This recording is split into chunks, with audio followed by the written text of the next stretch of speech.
வணக்கம். Welcome to கதை திரட்டு audio books. இந்த வீடியோவில் நம்ம என்ன கதை கேட்க போகிறோம்னா, அம்மன் கோவிலில் அரைமணி சிறுகதை. வாங்க கதைக்குள்ளே போகலாம். அன்று ஆடி வெள்ளிக்கிழமை கோவிலில் அம்மனுக்கு அபிஷேகம் செய்வித்து சகசரநாம அர்ச்சனை ஏற்பாடு செய்வதாக என்றோ நேர்ந்து கொண்டது. ராகவனின் தாயார் பல முறை ஞாபகப்படுத்திய பிறகு அந்த கடைசி வெள்ளிக்கிழமை அன்று பிரார்த்தனையை முடித்து விடுவதாக தீர்மானித்தான் ராகவன். அம்மனுக்கு அணிவிப்பதற்காக நல்ல அரக்கு வண்ணத்தில் புடவையும் எடுத்தாகிவிட்டது. குருக்களுக்கு சொல்லி அனுப்பினார்கள். அவர் வந்து ஏதேதோ கணக்கு சொன்னார். மொத்தமாக பணத்தை எடுத்து கொடுத்தான் ராகவன்.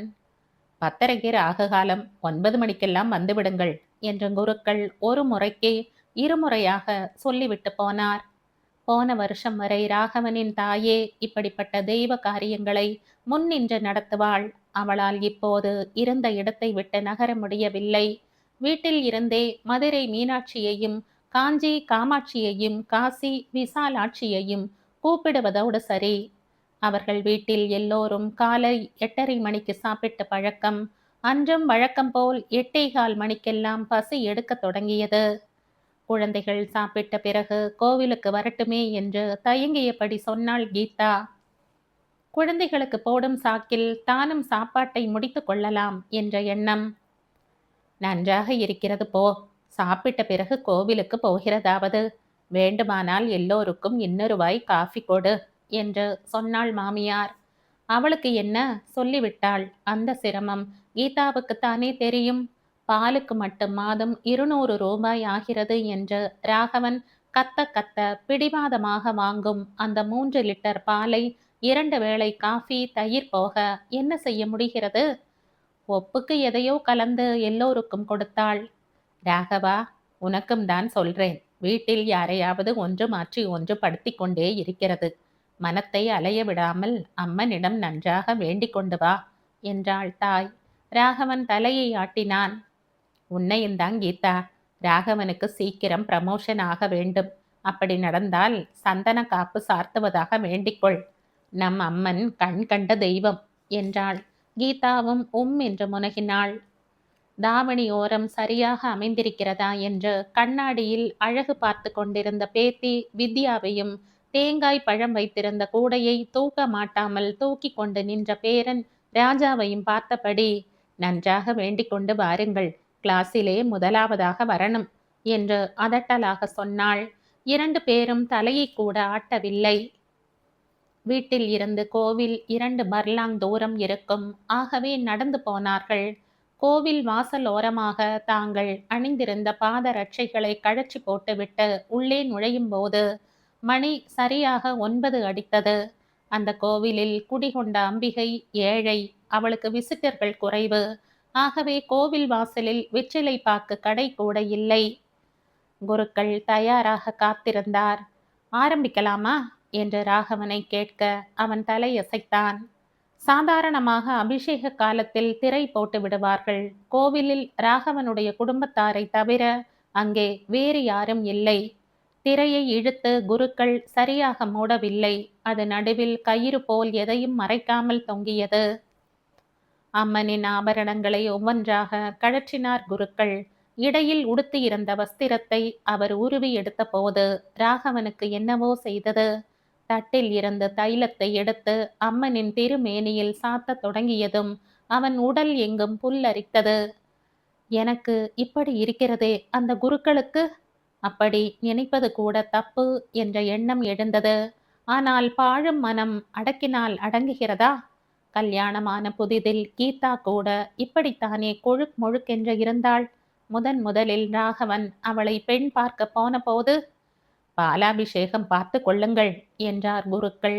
ஓர் அழுக்கு கந்தல் துணியை விக்கிரகத்தின் மேல் போர்த்திவிட்டு பால் செம்பை கவிழ்த்தார்.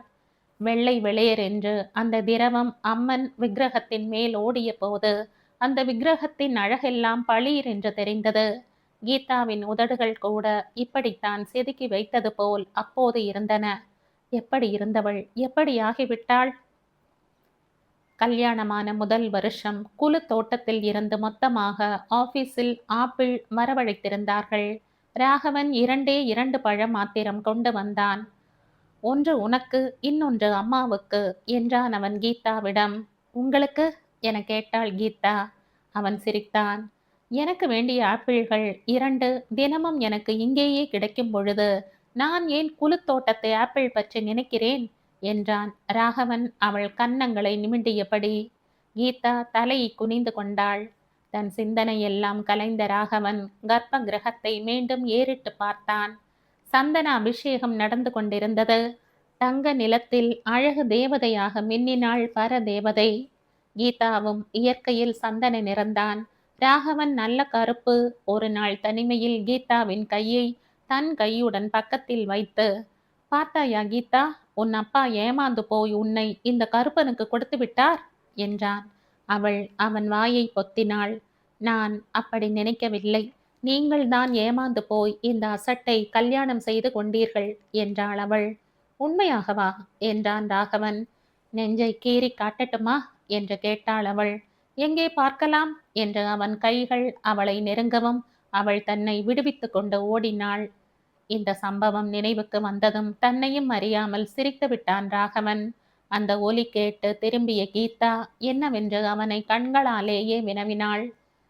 அம்மனை பார் என்று சந்நிதி பக்கம் கையை காட்டினான் ராகவன். குருக்கள் பஞ்சாமிர்த அபிஷேகம் செய்து கொண்டிருந்தார். அபிஷேகம் முடிந்ததும் அதை தன் 2 கைகளாலும் வடித்து ஒரு பாத்திரத்தில் போட்டார். ராகவனுக்கு குமட்டி கொண்டு வந்தது. எதையுமே கையால் தொட்டு கொடுத்தால் அவனுக்கு பிடிக்காது. கீதாவை கோபித்துக் கொள்வான். இப்போது அந்த குருக்கள் செய்வது அப்படியெல்லாம் நினைக்க கூடாது. இது பிரசாதம் என்று அம்மா சொல்வாள். அப்படி நினைத்து கொள்ள ஒரு பக்குவம் அவளுக்கு இருந்தது. அவனுக்கு இல்லையே. அண்டா அண்டாவாக கொண்டு கொட்டியிருந்த தண்ணீரை எடுத்து அம்மன் மேல் கொட்டினார் குருக்கள். ஒரு துடைப்பத்தை எடுத்து சரசரவென்று பெருக்கினார். அப்படி துடைக்கும் போது அந்த துடைப்பம் அம்மனின் பீடத்தின் மேல் ஓரிரு முறை பட்டது. அப்படிப்பட்டது தப்பு இல்லையா, அபச்சாரம் இல்லையா? ராகவனின் மனதில் ஒரு கேள்வி எழுந்தது. அவனுக்கே சமாதானமும் தோன்றியது. அவனை பொறுத்த மட்டில்தான் அந்த சிலை தெய்வம். ஆனால் குருக்களுக்கு அவர் வயிற்றை கழுவ ஒரு சாதனம். ஏன் இப்படியெல்லாம் தப்பாகவே என் மனம் நினைக்கிறது? அம்பிகையே, என்னை மன்னித்துவிடு என்று வேண்டிக் கொண்டான்.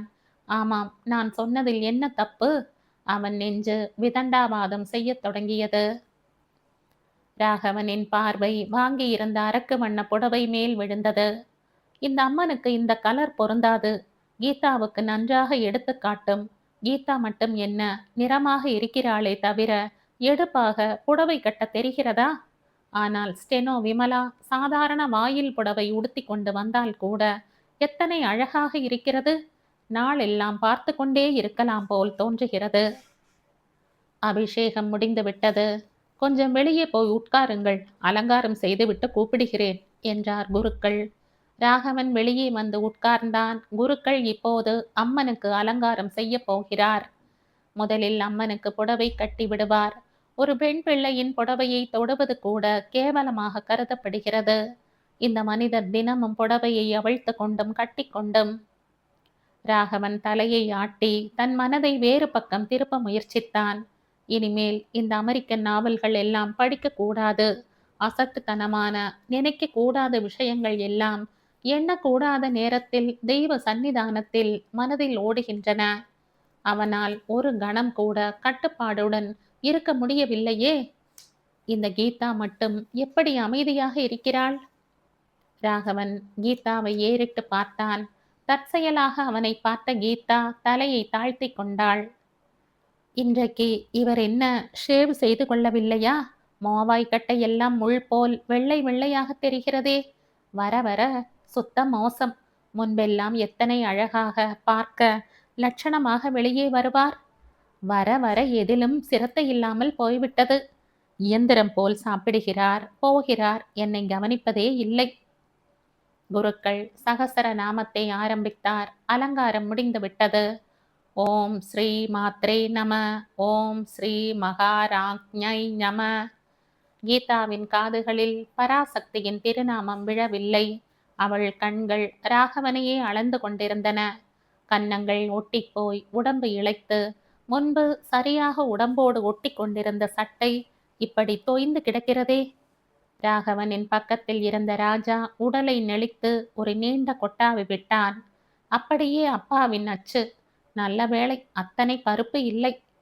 ராஜா பிறந்து இப்போது 8 வருஷங்கள் ஆகிவிட்டன.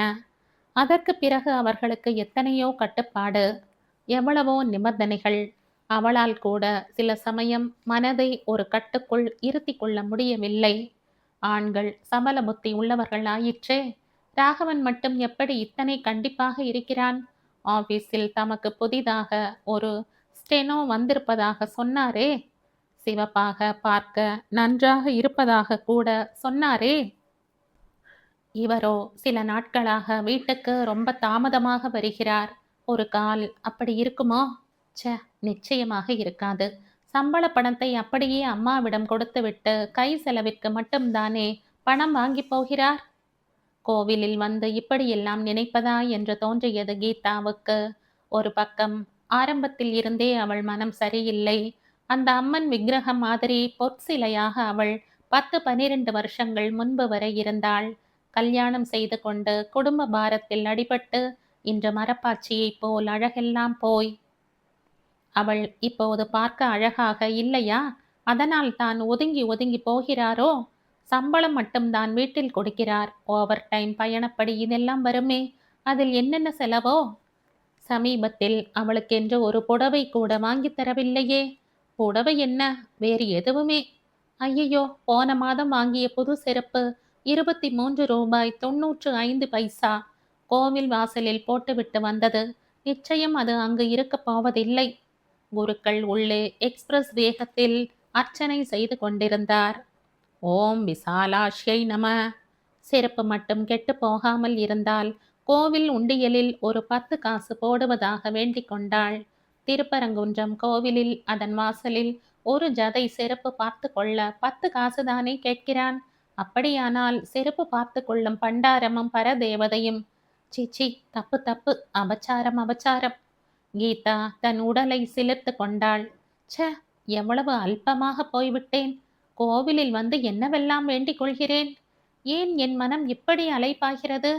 தோ அந்த குழந்தைகள் இரண்டும் எப்படி சலனம் இல்லாமல் உட்கார்ந்திருக்கின்றன. நமக்கு மட்டும் அந்த மன அமைதி இருந்தால். கீதா வித்யாவையே பார்த்தாள். அம்மாவையே பார்த்து கொண்டிருந்த வித்யா தன் கண்களை தாழ்த்தி கொண்டாள். வித்யாவுக்கு அன்று கோவிலுக்கு வரவே இஷ்டமில்லை.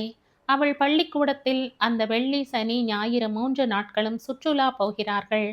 கேவலம் 50 ரூபாய் காசு. அம்மாவுக்கு அனுப்ப சம்மதம்தான்.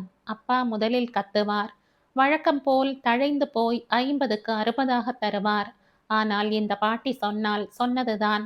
குறுக்கே புகுந்து ஆடி வெள்ளிக்கிழமை மண்ணாங்கட்டி பெண் குழந்தை அம்மன் மாதிரிடா ராகவா, வீட்டை விட்டு நகரக்கூடாது என்று கூறி தடுத்து விட்டாள். இத்தனை நேரம் ஜம் என்று ரோசி, சசிகலா, மும்தாஜ், ஷஹிலா எல்லோரும் பஸ்ஸில் போய்க் கொண்டிருப்பார்கள். இங்கே அவள் மட்டும் தனியாக.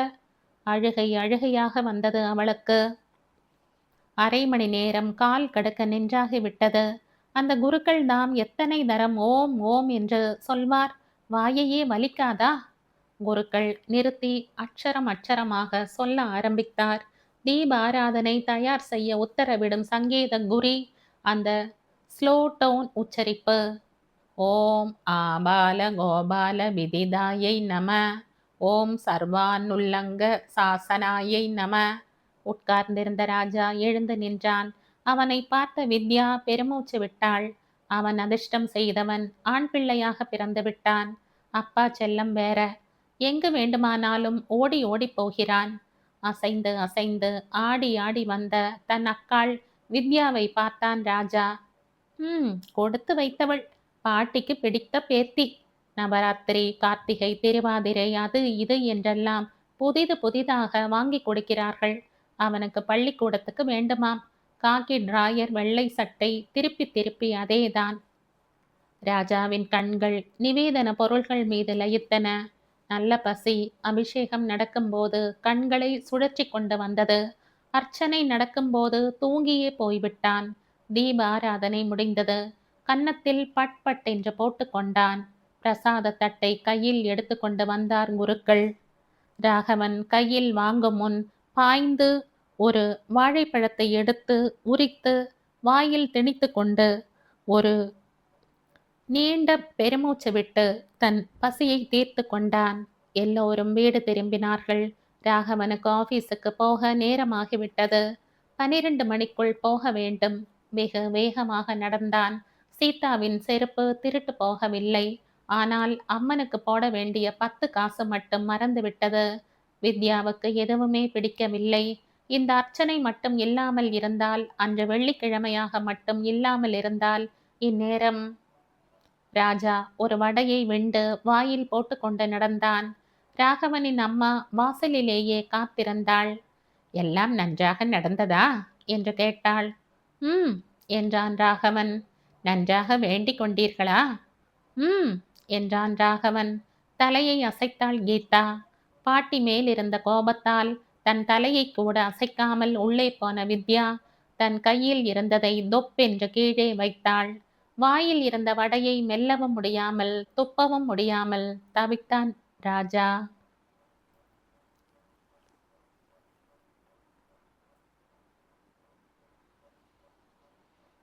இதோடு இந்த கதை முடியுது. இந்த கதை உங்களுக்கு பிடிச்சிருந்தா லைக் பண்ணுங்க, ஷேர் பண்ணுங்க, சப்ஸ்கிரைப் பண்ணுங்க. மற்றும் ஒரு இன்ட்ரெஸ்டிங்கான கதையோட அடுத்த வீடியோவில் சந்திப்போம். பாய். தேங்க்யூ.